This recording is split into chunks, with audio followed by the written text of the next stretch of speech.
बानी पीटीआई ने कहा है कि हुकूमत 9 मई और 26 नवंबर के वाक़यात पर जुडिशल कमीशन नहीं बनाती और सियासी कैदियों की रिहाई के मुतालबात नहीं मानती तो मुज़ाकरात ख़त्म किए जाएँ।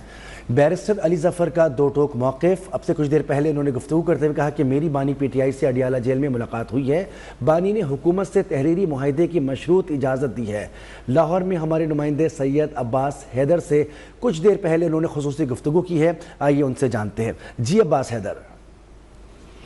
जी बिल्कुल, हुकूमत और पीटीआई के दरमियान मुज़ाकरात की बातचीत जो है वो चल रही है। 2 सेशन इसमें हुए हैं, उसमें अभी तक कोई नतीजा सामने नहीं आया और हुकूमत जो है वो एक तरफ कहती है कि तो तहरीरी मुआहिदा किया जाएगा, जबकि दूसरी तरफ पीटीआई जो है वो उसका यही कहना है कि जो इमरान खान बात करेंगे या जो उनका मुतालबा होगा वो सामने रखा जाएगा, फिर मुज़ाकरात होंगे। इस वक्त सीनियर रहनुमा पाकिस्तान तहरीक इंसाफ बैरिस्टर अली ज़फ़र साहब हमारे साथ मौजूद हैं। अच्छा सर, ये बताइएगा मुज़ाकरात कब तक मुमकिन है कि दोबारा तीसरा सेशन हो? अभी तक तो जो है वो कोई सेशन नहीं बुलाया जा रहा कि दोबारा जो है मुज़ाकरात के लिए ना आपको बुलाया गया है ना जो है वो हुकूमत राज़ी है कि अभी तक कोई तीसरा सेशन बुलाया जाए। अभी तक मुज़ाकरात में बात क्या हो रही है, हकीकत क्या है? जी देखें, मुज़ाकरात में हकीकत ये है कि 2 डिमांड्स हमारी बड़ी रीज़नेबल डिमांड्स जो इमरान खान साहब ने पहले बताया था वही मुज़ाकरात में सामने रखी कि अगर आपने शुरू करने हैं मुज़ाकरात तो ये 2 डिमांड्स जो हैं वो मान लें। एक डिमांड ये थी कि जो कुछ हुआ नवंबर में 26 नवंबर को उसके लिए एक आप आज़ाद इंडिपेंडेंट जुडिशल कमीशन बना दें, यानी अदलिया इसमें इन्वॉल्व हो और एक हकीकत बताए कि क्या हुआ। और दूसरा ये कि जिन लोगों को आपने पकड़ा हुआ है, जिनको आपने रखा हुआ है जेलों में और उनके खिलाफ केसेस नहीं हैं, अगर केसेस हैं तो फिर उनको इजाज़त नहीं कि वो किस तरह उसको दफा करें उसका, उनको रहा कर दें। ये 2 डिमांड्स थी ताकि हम मुज़ाकरात आगे चला सकें। हुकूमत ने ये कहा कि आप इस पर रिटन दें, हमें राइटिंग में दें। वो राइटिंग के लिए हमने उनको जवाब ये दिया कि आप हमें इजाज़त दें कि इमरान खान साहब को मिल लें हम, ताकि उनसे पूछ लें। वो इजाज़त नहीं मिली। बहरहाल मेरी मुलाकात हुई इमरान खान साहब से।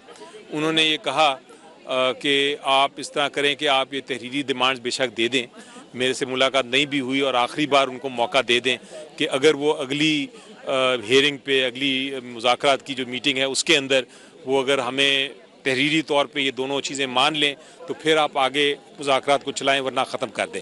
तो हमने वो तहरीरी तौर पे अब ड्राफ्ट करना है और उनको देना है और उसके बाद अगर वो डिमांड नहीं मानते तो मुज़ाकरात ख़त्म हो जाएंगे। अच्छा ये बताइएगा, अगर मुज़ाकरात कामयाब हो जाते हैं तो आप क्या समझते हैं आगे कोई पॉलिटिकल स्टेबिलिटी आ सकती है उससे?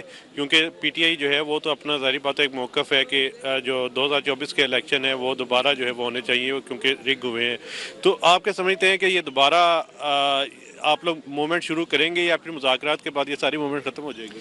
नहीं, देखिए मुज़ाकरात पे डिपेंड करता है कि अगर कोई हल हो गया तो फिर तो ऑब्वियसली उसके हल के मुताबिक फ़ैसले होंगे, लेकिन अगर नहीं हुआ तो फिर स्ट्रेटजी हमारी है वो जो खान साहब को पता है और उन्होंने वो आहिस्ता आहिस्ता बताएंगे। आप क्या समझते हैं मुज़ाकरात कामयाब हो जाएंगे? जी देखें, कोई अभी कह नहीं सकते। अगर तो सब पॉइंट्स हमारे माने गए तो बिल्कुल हो जाएंगे और वो फिर एक दिन में भी हो सकते हैं, वरना ये स्टॉल होते रहेंगे। मेरे ख्याल के मुताबिक मुज़ाकरात का दरवाज़ा खुला रहना चाहिए, लेकिन उसके साथ साथ जो रेजिस्टेंस है वो बढ़ती जाएगी अगर मुज़ाकरात कामयाब ना हुए। बहुत शुक्रिया। बैरिस्टर अली ज़फ़र साहब हमारे साथ मौजूद थे। उनका ये कहना है कि इमरान खान की जानिब से ये कहा गया है कि तहरीरी तौर पर जो है वो मुआहिदा कर लिया जाए। लाहौर से अपडेट कर रहे थे।